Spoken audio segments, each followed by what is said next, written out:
Hi, this is Nida from Five to Thrive, and I wanted to talk to you today about how God watches over our character.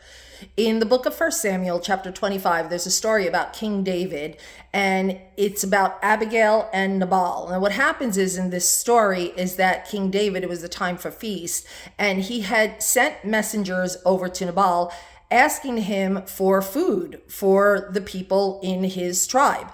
David had about 600 men, the Bible says.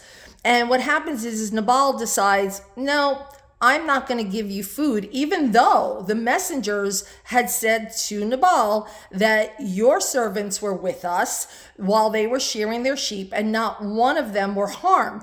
But Nabal, the Bible calls him a scoundrel, that he had evil in him. He was just not thinking. And he sends back a messenger saying, absolutely not. And I'm paraphrasing in my own language. Absolutely not. I'm not going to do this for you. Like, who are you? Who do you think you are? You're not anything to me. So we're not doing this. King David gets really ticked off at this. And out of his 600 men, he leaves 200 men behind to watch over the goods and supplies that he had and takes 400 men to go and kill Nabal and all the male in Nabal's family. Now, 400 men to me kind of sounded like overkill. David was really upset. In this process, what happens though is one of the servants hears about this and he goes to Abigail, one of Abigail's servants, I should say. He goes to Abigail telling him what's going on, telling him that, David's on his way because of your husband, who no one can talk to him because he's this scoundrel. The Bible calls Abigail a very smart woman. They also says she's very beautiful, but she's very smart. She's intelligent. She thinks. She's ahead of the game.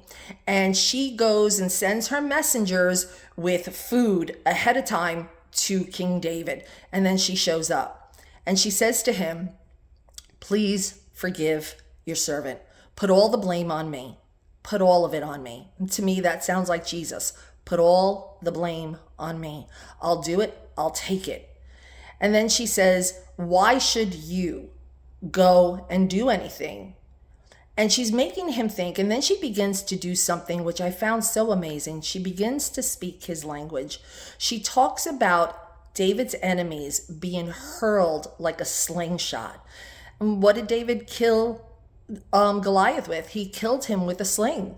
So she was speaking his language, and that's what Jesus does. He comes down here and he came to us in human form to speak our language. He will speak to us in our language.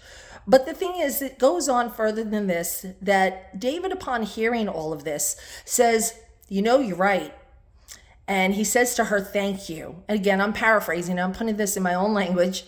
He paraphrases and says, thank you. You prevented me from doing something that I shouldn't have done.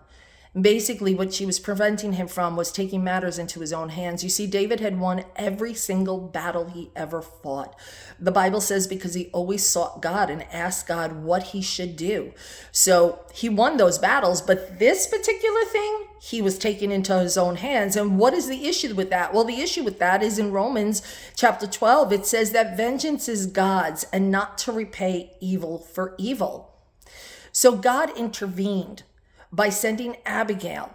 And I just want to encourage you, when we're walking along the way, this is just a side note, don't forget the people who help you along the way. Abigail was a help, and she told David, please don't forget me.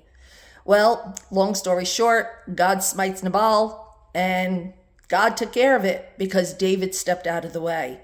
And David went on to marry Abigail, the help, who became his helpmeet. The Bible calls a wife a helpmeet.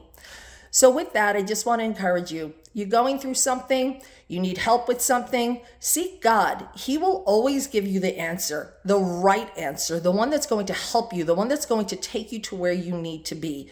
He watches over us. He watches over our every step. The word says that his word is a lamp unto our feet and a light unto our path. So seek him. Let him give you his word for your journey and your life and watch over your character. He does that all the time. He's faithful, he's true to his word, and he loves us very, very much. Have a great day.